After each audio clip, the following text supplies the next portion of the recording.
If you are ever baking with yeast, you need to make sure that your yeast is still alive and active so that your mixture goes from this to well reasoned for what you want to bake. Here is how you check that your yeast is still active when you are making things like puff puff, bread, hot cross buns, or anything that needs yeast. Yeast is actually a organism that is alive, and if you keep yeast for too long, it can become denatured and the yeast basically dies off. If you use yeast that is expired and not active in your baking, then it will be a waste. So here is a simple way to work out that your yeast is still active so you don't end up wasting time and money. Now, what you need to do is you need to prove your yeast to make sure that it is active. So, get a cup or a bowl, measure out the yeast that you need for your cake recipe, and then you want to add some warm water.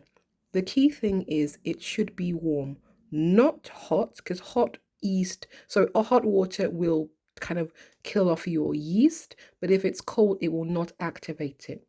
You also want to add sugar because sugar feeds the yeast and the yeast use the sugar to become activated. So you are mixing warm water, just a teaspoon or two, and a teaspoon of sugar into that, and then you are going to leave it for a while to prove.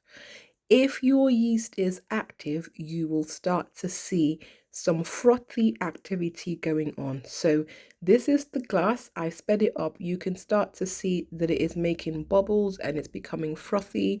That is the action of the yeast. So I know looking at that my yeast is alive, active, and is already working. So when I put it in my puff puff mixture, I can be guaranteed that it's going to rise and that after the time it will go from looking like this flat mixture to a mixture that is nicely well risen. Now, if you're wondering what puff puff is, it is the most delicious snack, and I have a video where I show you how to make puff puff. So if you've not tried puff puff before, then you really should check it out. So you can see that my mixture is well risen with all the nice bubbles, and this would work well for puff puff or any other baking that requires you to use yeast. So try this next time that you use yeast.